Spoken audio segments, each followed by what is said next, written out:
Once again, Johnny Key Regional Park's beach received the Blue Flag Award as an attraction with high international standards.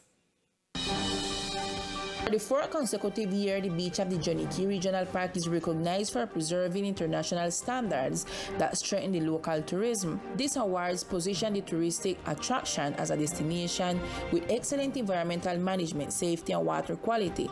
The Deputy Director of Seas and Coast of the Environmental Corporation, Carolina, Gilberto Miles, highlighted the importance of this recognition. The certification is important for Johnny Key Beach because it represents environmental and sanitary safety for all park users, whether tourists, residents, park workers, for everyone. The simple fact of having this certificate generates confidence. Anyone who enters the park can be sure that they are bathing in certified, environmentally safe waters.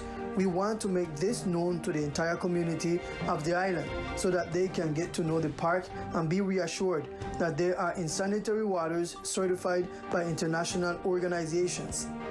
The awards ceremony was held in Playa Azul, La Boquilla, in the city of Cartagena. 7 other beaches in the country, as Coveñas, Santa Marta, Tumaco, Buenaventura, and Rio Hacha, also received the award.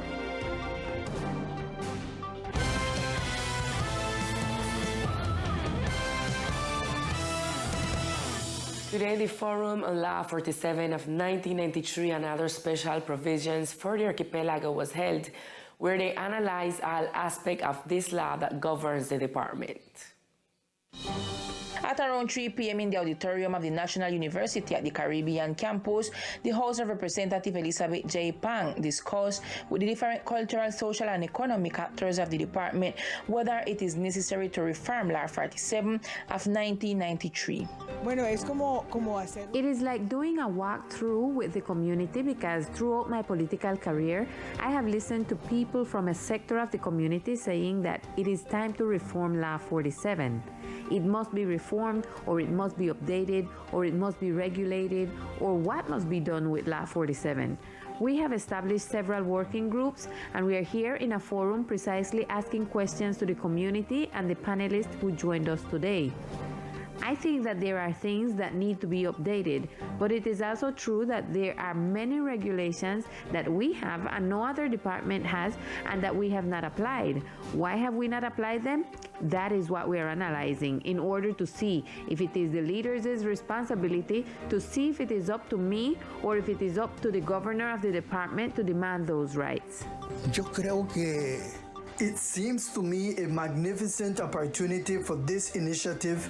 In that way, the people of San Andres and Providence will have serious, honest, and responsible officials. It should be noted that the purpose of the Law 47 of 1993 was to establish special rules for the organization and operation of the Archipelago Department of San Andres, Whole Providence, and Santa Catalina based on its geographical, cultural, social, and economic conditions. Therefore, this space seeks to put in the current context the regulation with respect to the current condition related to the population and economic development. And the No Car and No Motorcycle Day in the Archipelago Department, which is known for safe, sustainable, and healthy mobility, started very early in the morning. The following is an assessment of the event. With satisfaction, the Secretary of Mobility announced that the community of the island comply with the measure established for today of no car, no motorcycles. From early in the morning, the low influx of vehicles was evident on the main roads of the island, where cyclists and pedestrians were the protagonists. I thank the community of the department for abiding by Decree 0782 of 2016, which closures are made at different points of the island in the northern part of the department in order to encourage the use of alternative transportation and contribute a bit to health and vehicle-free roads where we can move around safely and quietly. These are spaces to get out of the routine. This activity consists of the restriction of private vehicles in the central sector of the island, with the exception of vehicles that provide services to the community such as taxis and buses, as well as companies that provide their economic activity in said sector, which must be fully identified to be able to move. And work continues at the Harmony Hall Hill Cemetery. The Secretary of Infrastructure and Public Works announced what will be done in the near future.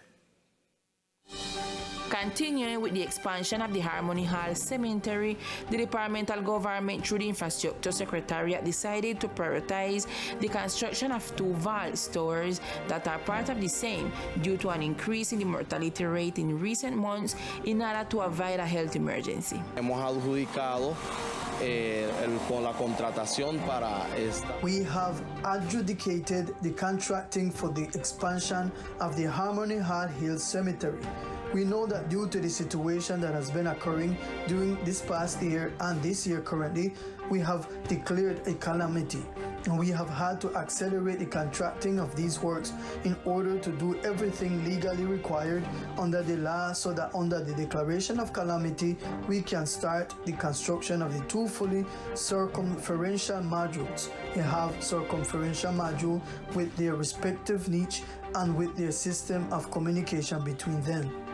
It should be recalled that in recent months, the Infrastructure Secretary's office carried out a typographic sampling for the vaults projects. The Social State Enterprise Departmental Hospital trains the neonatal ICU staff to improve and guarantee the care of newborns in the department. The Social State Enterprise is committed to improving care in the neonatal ICU. Activities and training are being developed for the entity's personnel so that they can learn more about the neonatal care and thus contribute to a decrease in the mortality rate of newborns in the department. This is a workshop to instruct as well as to bring awareness, and this will make educated people take advantage of this message to give care to newborns, which will be represented in a decrease in morbidity and mortality of newborns here on the archipelago. It is noteworthy that the training is led by the Vice President of the Association of Neonatology, Ricardo Leon Sanchez. The Association of Neonatology has a sensitization for all of Colombia, and there are some points where there is very little information about newborn care. One of those points is San Andres Island. That is why we are here, to raise awareness about essential care, the golden minute and newborn resuscitation care, which are very important for the issue of newborn mobility and mortality. These are issues that help us to review how the newborn is being cared for and how we can improve care. In conclusion, the departmental hospital is committed to constantly improve the medical service offered to users in the archipelago. That is why they strive for the health personnel to be better trained continually and learn new things every day. And now it's time for news of the municipality of Old Providence and Santa Catalina with Millicent O'Neill.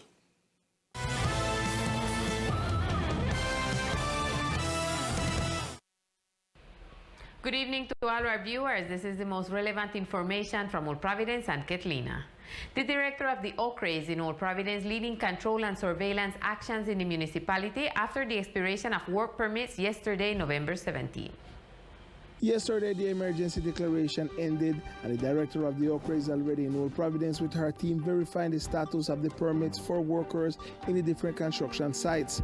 Some workers were discovered in irregular situation. It's to make a control and inspect the municipal, because indeed we want to see how much amount of people them is come in, more is by the Unidad de Gestión de Riesgo in 2020 with the reconstruction of Providence.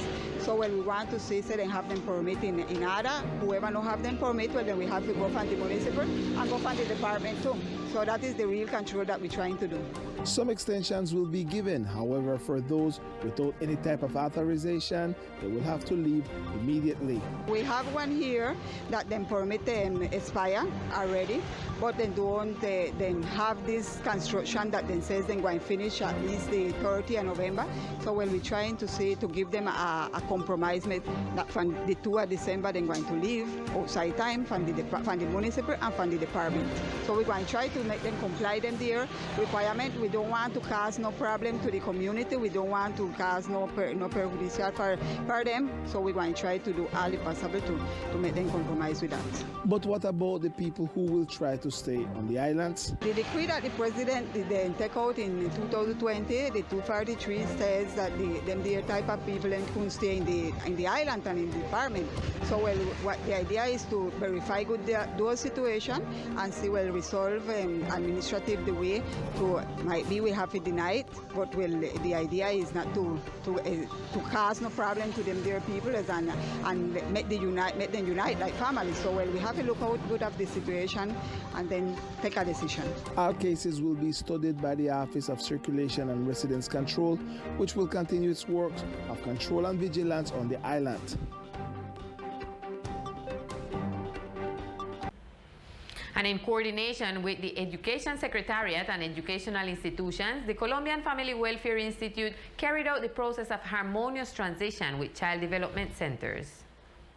Children from the Child Development Centers visited their future transition classroom in the two educational institutions. This is intended to familiarize them with the next step in their educational development. Bring the children them and recognize the new space and the new environment they want in front themselves. Next year when they pass from our services, from the CDI, to the formal school, what is transition. So basically, what we're doing is bring them here for them know the different spaces, if they know the children them, they have be received for the children them from transition, and then care them through the different spaces them from the school for know what they might live next year. This activity carried out by the ICBF, the Institute for Family Welfare, seeks to guarantee the permanence of these children in the formal education system. If I could conclude it in one word, is joy. The children them very attentive and then making the recorrido on the different spaces them, and you see the joy in them for the new experience what they want to live now. The parents also gave their opinion about this activity. It's a great activity because the children get to experiment what can be now the reality from being at school and not by like a daycare. This process of harmonious transition will help children to adapt themselves to this new environment. This is all we have for tonight for the section of Old Providence and Ketlina. Continue in San Andres with more Teleislas News. Good night. Thank you, Millie. With news of the municipality, we reached to the end of this broadcast. But we see you Sunday at 8 p.m. in Teleislas News Weekend. Good night.